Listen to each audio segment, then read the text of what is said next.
Ryan Gerard's with us now at the 107th PGA Championship. Ryan, a real nice start for you today. What'd you do well out there?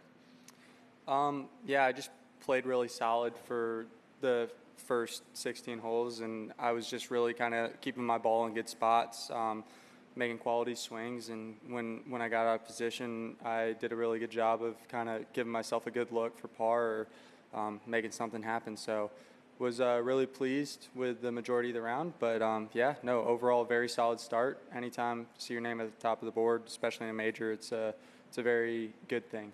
Yeah, that's great. And then second one from me, I understand you work with Jason Bale. Can you tell us a little bit about that relationship and how influential he has been on you? Yeah, he just walked in, so I can't say any bad things about him. No, he's been really good. Obviously, Coach of the Year this year, PGA of America, and there's a lot of amazing PGA of America people that have helped me along my way. But Jason's been particularly amazing for me, especially in the last 2 or so years. Just kind of really helped me be more consistent with my game and kind of raise that floor. So, I never really have terrible ball striking days. They're all kind of average or really good, and that's in large part thanks to him. That's great. Thanks, Ryan. We'll take some questions. Patrick? Ryan, hi. Many congrats on today. That must be very special for you. Your first PGA Championship. This is your home state. You went to school, went to college in this state. Tell us what it means to you. To me, it reads like a sort of a Hollywood script. Tell me about it. It must be amazing for you. No, it's a lot of fun. It's really cool. I mean, obviously, it's nice being where I came from. I feel very comfortable here. There's a lot of people here that I know, and I've been fortunate enough to play this golf course a few times, and all of that is fantastic, and it's definitely helped in the preparation. But overall, I just feel really comfortable. I love being here. I mean, it's a fantastic place, and North Carolina in general, they kind of show out for their guys in light blue, and I heard so many go heels today, and just really appreciate everyone that's kind of supporting. Tell us more about the crowd. How are you feeding off the energy? Yeah, it's nice when everyone's kind of cheering you on, but it is kind of cool. I've seen so many people that I know this week that I didn't know was going to be here, and just a lot of people that are just wearing the light blue UNC logo shirts and everything out there, and it's just a big kind of family of UNC Tar Heels, and we all kind of root for each other and support our own, and I'm really appreciative of all of them. Up to Mike 9. Two for you here, Ryan. First is a continuation of what you're talking about, being a Tar Heel. I know it was regionals this week for the Carolina team. Wondering if you talked to Coach DiBattista at all this week, or he was tied up. And second, heard that 2007, this was the first tournament you ever attended. Just memories of falling in love with the game of golf and what this place means to you particularly. Yeah, I did not talk to Coach DiBattista. Unfortunately, I think they came up a little short at regional, so I'm gonna let them breathe a little bit. No, but those guys are really, really good. All the UNC, both the players and the coaching staff and administration, everyone's just super helpful to me. And in terms of this golf tournament in 2007, first time I ever stepped foot on a PGA Tour event as a fan was 3 or 4 name changes ago, but I just remember going out Saturday, I believe, watched Tiger and Vijay Singh kind of battle down the stretch, and for me at the time as a young kid that really was just starting to get into competitive golf and really loving the game, it was surreal almost. I mean, to see those two guys kind of doing it, and this place is awesome. I mean, we came out here a decent amount in school, and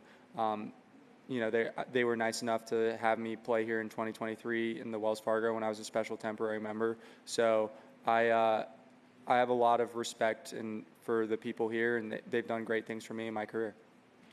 Given that you've played a lot of golf in Carolina, and there are a lot of different conditions here in the state, a lot of Bermuda courses, but obviously there's an overseed this week. When you get wet conditions like this, what's the biggest challenge around the green in terms of the types of shots you're going to play, and how did it play out there today?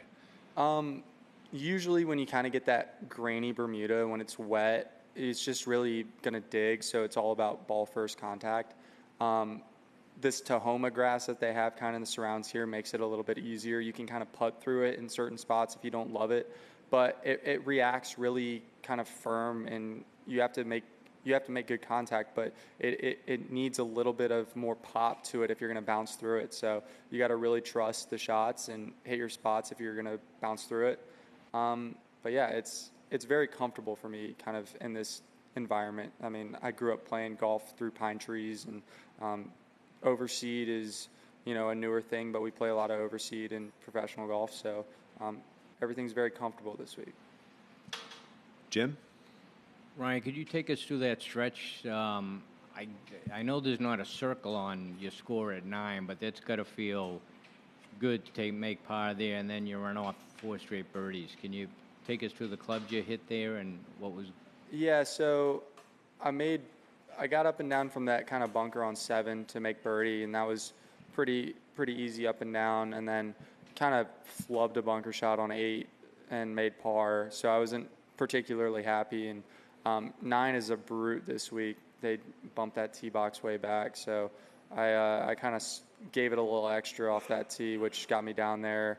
I had like 215-ish, and it was downwind, so I hit a 7-iron that came out about 15, 20 feet short, lagged it up there, 10, striped it down the fairway,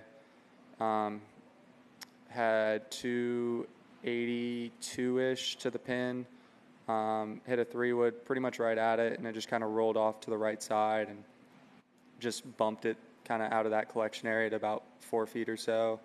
11, hit another really good drive kind of down the left side of the fairway, had 170 actual, it was like 176 adjusted, hit a 8-iron kind of up there about 15, 20 feet right of it, and kind of wiggled that one in down the slope. And then 12, I hit another good drive in the fairway, had 157 yards, I would say, and hit a pitching wedge about pin high, 9 or so feet right, and made it. And then 13, was feeling pretty good about the shot. I think it was like 208 or 210 adjusted, and kind of down out of the right, and just hit a really nice 7-iron, and kind of off the face felt really good, landed perfect, and just rolled up there real nice.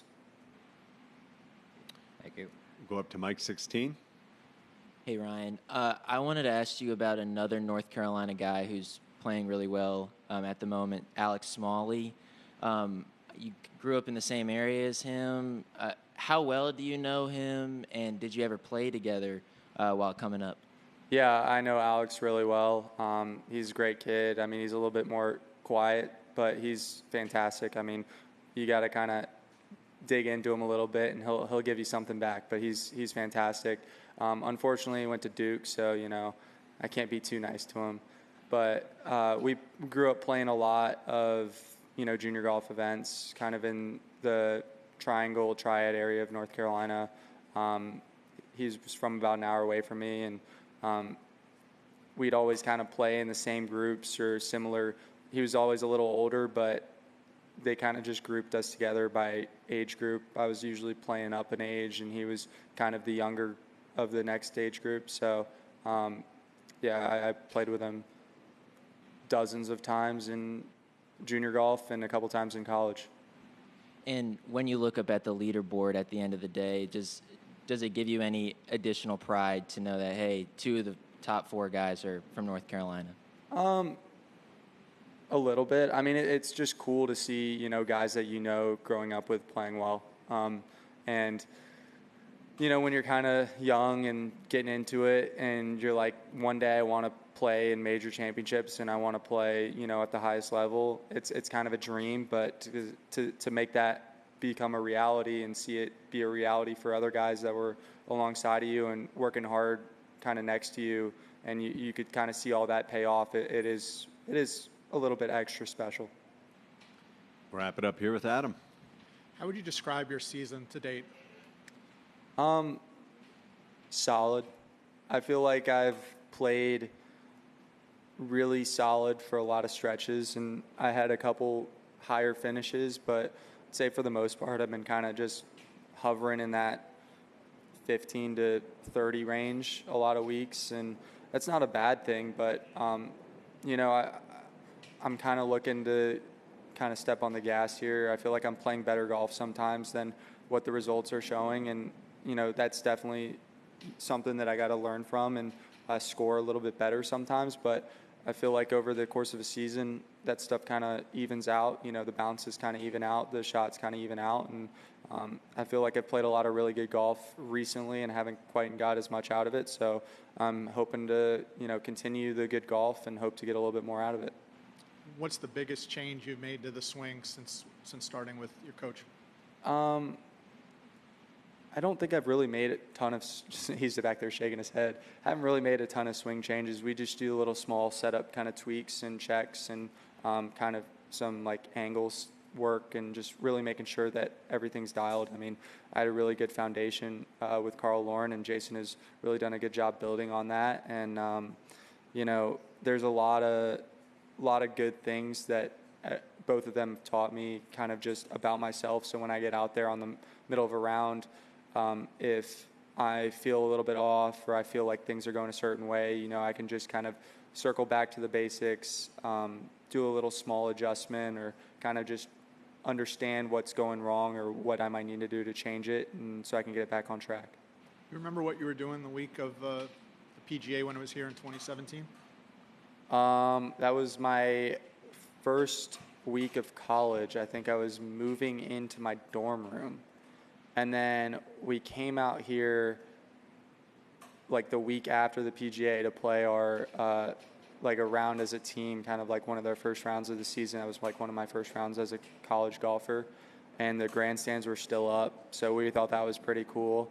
And then I'll give you a fun anecdote. In 2018, so 6 months after the PGA, we came out here as preparation for NCAA Nationals, and our coach made us, all 6 of us, go on to 18T, and everyone had to play the 18th hole until all 6 made a par, and at the same time in the same group. So we were out there for quite a while, but I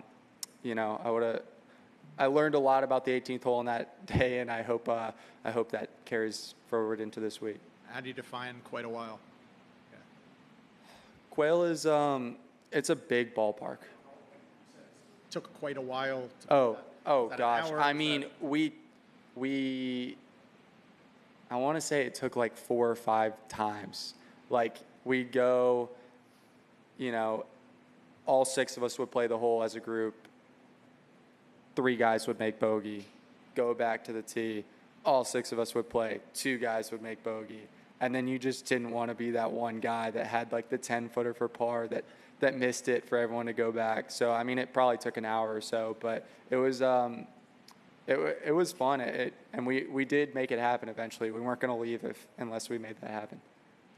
Thanks for your time, Ryan. We appreciate it. Awesome. Thanks, guys.